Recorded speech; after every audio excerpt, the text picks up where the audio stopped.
भारत की जमहूरियत, भारत का संविधान जिसको बाबा साहिब अम्बेडकर ने बनाया है, वो तुमसे पुकार पुकार कर कह रही है, उठो भारत के मुसलमानों, उठो उत्तर प्रदेश के मुसलमानों, उठो असमोली के मुसलमानों, याद रखो ये संविधान को अगर एक जीती जागता किताब रखना है तो तुमको अपने हक के लिए लड़ना पड़ेगा।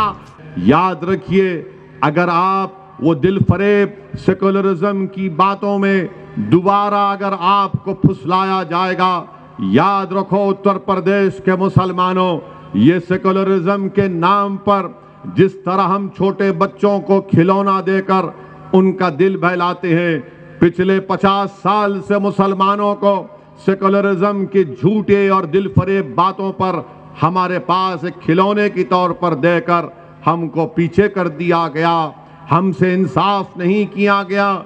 मेरे अजीज दोस्तों और बुजुर्गों, मजलिस कभी सेकुलरिज्म के खिलाफ नहीं थी, ना रहेगी। मजलिस सियासी सेकुलरिज्म के खिलाफ है, मजलिस उस सेकुलरिज्म के खिलाफ नहीं है जिसका जिक्र भारत के संविधान में किया गया, जिसका जिक्र भारत के प्रियम्बल में किया गया। हम उस सेकुलरिज्म को मानते हैं। ये जो सियासी सेकुलरिज्म समाजवादी पार्टी हो या बीएसपी हो या कांग्रेस हो, ये सियासी सेकुलरिज्म मुसलमानों को डराने के लिए इस्तेमाल करती है, मुसलमानों को दबाने के लिए इस्तेमाल करती है, मुसलमानों को उनके हुकूक नहीं देने के लिए इस्तेमाल करती है। और फिर दूसरी जानिब बीजेपी मुसलमानों का खौफ दिलाकर हमारे हिंदू भाइयों को हिंदू एकता के नाम पर मुत्तहिद करने का काम करती है। बताइए मेरे अजीज दोस्तों, चक्की के दोनों पार्ट में हम पीछे जा रहे हैं, मगर मैं आपसे कह रहा हूं कि अब हम पीछे नहीं जाएंगे। ये आपकी लड़ाई है, हिस्सेदारी की लड़ाई है, ये लड़ाई हमारे बुजुर्गों के ख्वाबों को पूरा करने की लड़ाई है, ये लड़ाई हमारी इज्जतदार माओं की आंखों में जो आंसू बहते रहते हैं उन आंसुओं को पोंछने की, उन आंसुओं को रोकने की लड़ाई है। ये लड़ाई नौजवानों तुम्हारे रोशन मुस्तकबिल की लड़ाई है। ये लड़ाई हम उन लोगों से कहना चाह रहे हैं जिनकी गोद में मासूम बच्चे हैं। ये लड़ाई उन मासूम बच्चों के मुस्तकबिल को अच्छा करने की लड़ाई है। हमने नाइंसाफियों का सामना किया, हमने पुलिस की गोलियों का सामना किया, जेलों को हमको डालकर हमको भर दिया गया, स्कूल से हमको महरूम कर दिया गया, अस्पताल और तिबी इमदाद से हमको महरूम कर दिया गया, दहशतगर्दी का इल्जाम हम पर लगा दिया गया, आतंकवादी का इल्जाम हम पर लगा दिया गया, हमसे वोट हासिल भी किए, हमारे घरों को जला दिया गया फसादात में, हमारी खबरों पर समाजवादी पार्टी ने अपना सियासी महल तामीर किया। बताओ मेरे गयूर नौजवानों, बताइए मेरे बुजुर्गों, हम कब तक इस्तेसाल का शिकार रहेंगे?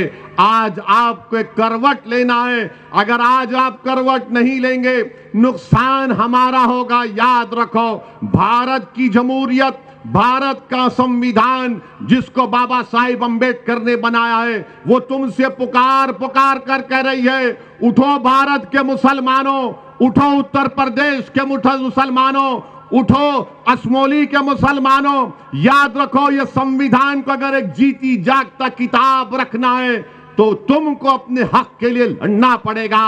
आपने सबका साथ दिया, बताओ हमने क्या हासिल किया? हमने क्या हासिल किया?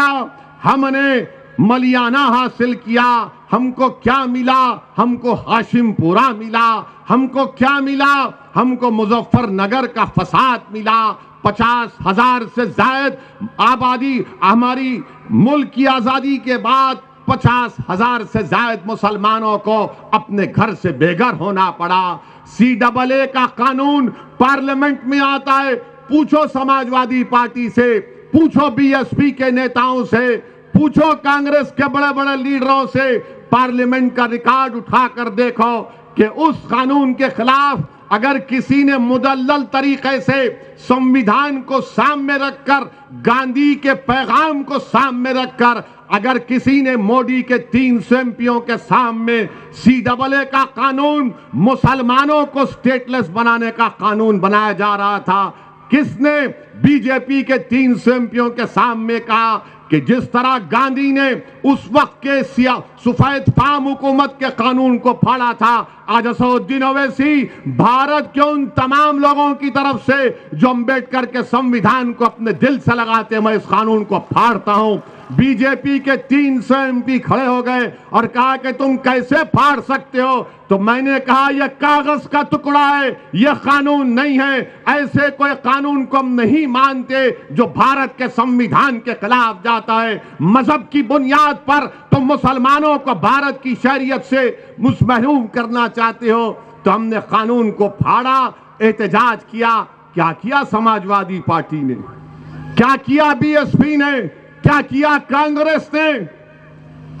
कानून मुझे हमारे मुल्क से बेदखल करने के लिए बनाया जा रहा था।